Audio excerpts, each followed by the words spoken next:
नमस्कार। News station में आपका स्वागत है। इस समय की बात करें तो बंगाल की खाड़ी में एक कम दबाव का क्षेत्र बन गया है। मौसम विभाग ने इसका ऐलान कर दिया है। इस खबर के तमाम पहलू हम आपको बताएंगे। ये कम दबाव का क्षेत्र क्यों इतना ज़्यादा इम्पोर्टेंट है, क्यों इसकी इम्पोर्टेंस ज़्यादा है, कैसे कैसे ये ताकतवर बनकर साइक्लोन बन जाएगा, कहाँ पर जाएगा, किन किन इलाकों को प्रभावित करेगा, ये सारी चीज़ें हम आपको इस बुलेटिन में बताएंगे। लेकिन उससे पहले आप सभी लोगों से एक गुजारिश है कि हमारे चैनल को सब्सक्राइब करें, इस वीडियो को ज़्यादा से ज़्यादा शेयर करें, जिससे उन लोगों के पास ये सूचना पहुंच सके जिनको इसकी ज़रूरत है। चलिए शुरू करते हैं। तो यहाँ पर हम आपको सबसे पहले दिखा रहे हैं सैटेलाइट इमेजरी, जो इस समय की स्थिति है क्या है। तो यहाँ आप देख सकते हैं कि ये जो इलाका है, जिसको हम अंडमान निकोबार के आसपास का इलाका कह सकते हैं, यहाँ पर मानसून जबरदस्त तरीके से अपना असर दिखा रहा है। अंडमान निकोबार के तमाम द्वीप समूह में लगातार रुक रुक कर बारिश हो रही है और इस पूरे इलाके की अगर हम बात करते हैं तो ये बंगाल की खाड़ी है। बंगाल की खाड़ी है और यहाँ पर जो मौसम विभाग कह रहा है कि इस जगह पर एक कम दबाव का क्षेत्र बन गया है। कम दबाव का क्षेत्र मतलब, कम दबाव के क्षेत्र का मतलब ये होता है कि वहाँ पर जो हवाएं हैं वो घूम रही होती हैं और वहाँ पर होता क्या है कि जो तापमान है ज़्यादा होते हैं और आसपास से हवाएं दौड़ना शुरू कर देती हैं, तो वहाँ पर जो वायुमंडल का दबाव है वो कम हो जाता है और आसपास के इलाकों में वायुमंडल का दबाव ज़्यादा होता है, इसलिए इसको कम दबाव का क्षेत्र कहते हैं। और जब ये कम दबाव का क्षेत्र बन जाता है तो उसके बाद आसपास की हवाएं और तेजी से वहां पर जाना शुरू कर देती हैं। इससे ये प्रक्रिया और तेज हो जाती है। इसको अगला जो स्टेप होता है उसमें कहा जाता है डिप्रेशन बन गया, मतलब पहले से और ज्यादा ताकतवर हो गया। उसके बाद क्या होगा, डीप डिप्रेशन बन जाएगा, मतलब और तेजी से इसमें हवाएं घूमने लगेंगी और उसके डीप डिप्रेशन के बाद साइक्लोन बनता है। चलिए हम आपको दिखाते हैं कि क्या स्थिति है। तो यहाँ पर ये तो बात हो गई सैटेलाइट इमेजरी की। चलिए अब आपको हम बताते हैं किस जगह पर यह बना है, वहाँ की बात कर लेते हैं। तो ये ताज़ा बुलेटिन है साइक्लोन सेंटर का, जिसने साफ साफ घोषणा की हुई है, a low pressure area has formed over east central bay of Bengal today the 22 May morning 0300 UTC। ये इंटरनेशनल टाइम की यहाँ पर बात हो रही है, इसमें 5.5 घंटे आप जोड़ दीजिए तो सीधा सीधा हम कह सकते हैं 8:30 बजे सुबह सुबह यहाँ पर कम दबाव का क्षेत्र बन गया था।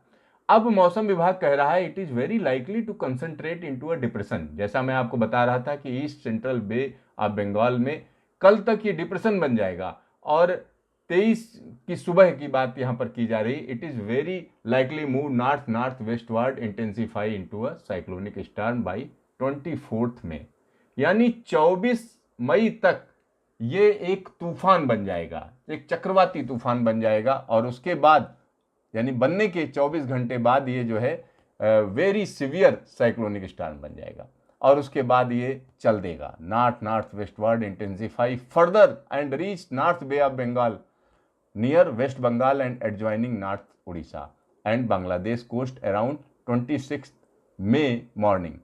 तो ये कहा जा रहा है कि 26 की सुबह सुबह ये बांग्लादेश और पश्चिम बंगाल और उड़ीसा के पास पहुंच जाएगा और it is very likely to cross west Bengal and adjoining north Orissa and Bangladesh coast around evening of the 26 में।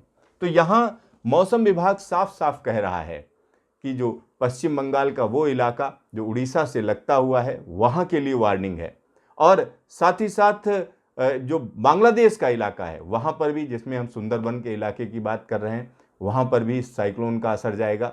यानी इसमें सीधा सीधा उत्तर उड़ीसा के इलाके निशाने पर हैं और पूरा का पूरा पश्चिम बंगाल इस साइक्लोन के निशाने पर है। तो ये एक बड़ी खबर है और चिंता वाली खबर है।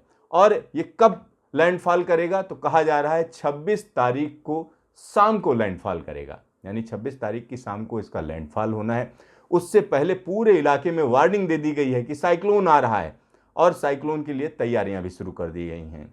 एनडीआरएफ की टीमें पहुंचने लगी हैं किन किन इलाकों में हमको लोगों को हटाना है, क्योंकि जब बड़ा साइक्लोन आता है तो होता क्या है कि जो समंदर की लहरें होती हैं वो बड़ी तेज़ी से लो लाइंग एरियाज में, जहाँ पर कम हम कह सकते हैं कि समंदर के मुकाबले वो पास में होते हैं, वहाँ पर पानी अंदर घुसना शुरू हो जाता है। नमकीन पानी होता है, तमाम लोगों के लिए परेशानी होती है, और जो तूफान है इसमें तेज हवाएं चलती हैं, ज़बरदस्त बारिश होती है, लिहाजा परेशानी शुरू हो जाती है। चलिए, इसमें एक और चीज़ जो बोली गई है वो हम निश्चित तौर पर आपको बताना चाहेंगे कि किस तरीके से कहाँ पर बना है। इस लोकेशन को यहाँ इंडिकेट किया गया है, low pressure area over east central bay of Bengal. ये इलाका है जहाँ पर ये कम दबाव का क्षेत्र बना है। और इस इलाके की बात करें तो ये सब मानसून के बादल हैं, यहाँ पर सारे मानसून के बादल हैं। और ये जो अलग अलग कलर आपको दिखाई दे रहे हैं, ये तापमान को बता रहे हैं, दरअसल ये तापमान को बता रहे हैं।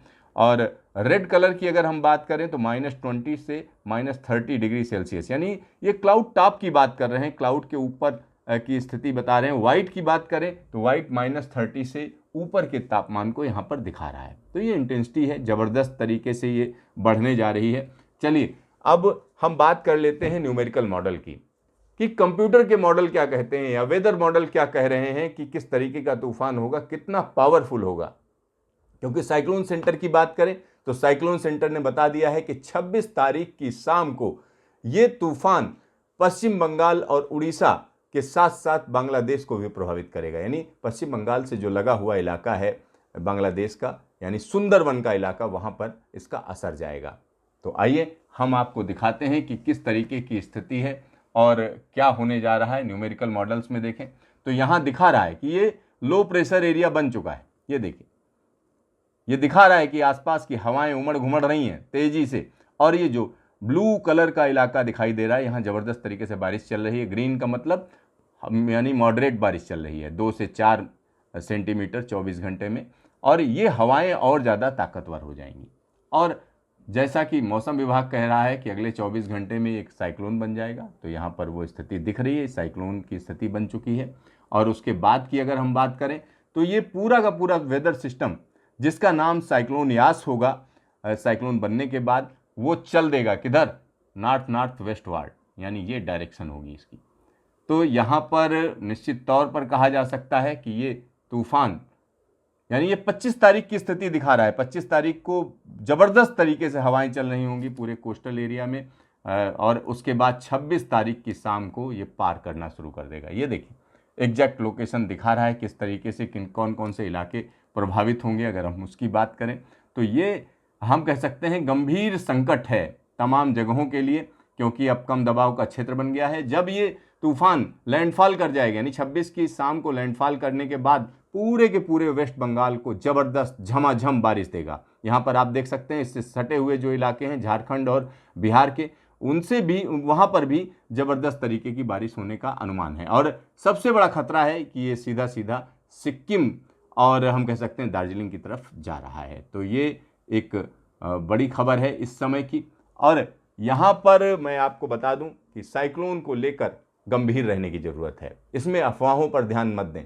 हमेशा ऑफिशियल जो मीडिया है, या हम कह सकते हैं कि ऐसे लोग जो मौसम विभाग को कवर करते हैं, उनकी बातों पर ध्यान दीजिए, किसी प्राइवेट एजेंसी की तरफ मत जाइए। दूसरी एक और चीज़ हम आपको बताना चाहते हैं कि अगर हम बात करें जो स्थानीय प्रशासन है उनकी चीज़ों पर ध्यान दीजिए, प्रशासन जो कह रहा है उस पर ध्यान दीजिए। मौसम विभाग के बुलेटिन को आप लगातार देखते रहिए, मौसम विभाग की जो जानकारी है वो एग्जैक्ट रहती है, क्योंकि जब हम साइक्लोन की बात करते हैं तो ये अंतिम जो 48 घंटे होते हैं वो भी काफ़ी महत्वपूर्ण होते हैं, क्योंकि बताते हैं कि किस तरीके की हवाएं होंगी, कहाँ पर क्रॉस करेगा, कौन सा इलाका सबसे ज़्यादा प्रभावित होगा। तो इन सारी चीज़ों पर नज़र रखना जरूरी है। लेकिन साइक्लोन के लिए तैयारी करनी शुरू कर दीजिए, क्योंकि जिन इलाकों की हम बात कर रहे हैं, उत्तरी उड़ीसा, पश्चिम बंगाल का वो इलाका, जो पूरा का पूरा पश्चिम बंगाल आप समझ लीजिए, सब जगह पर ज़बरदस्त तरीके से इस साइक्लोन का असर देखा जाएगा।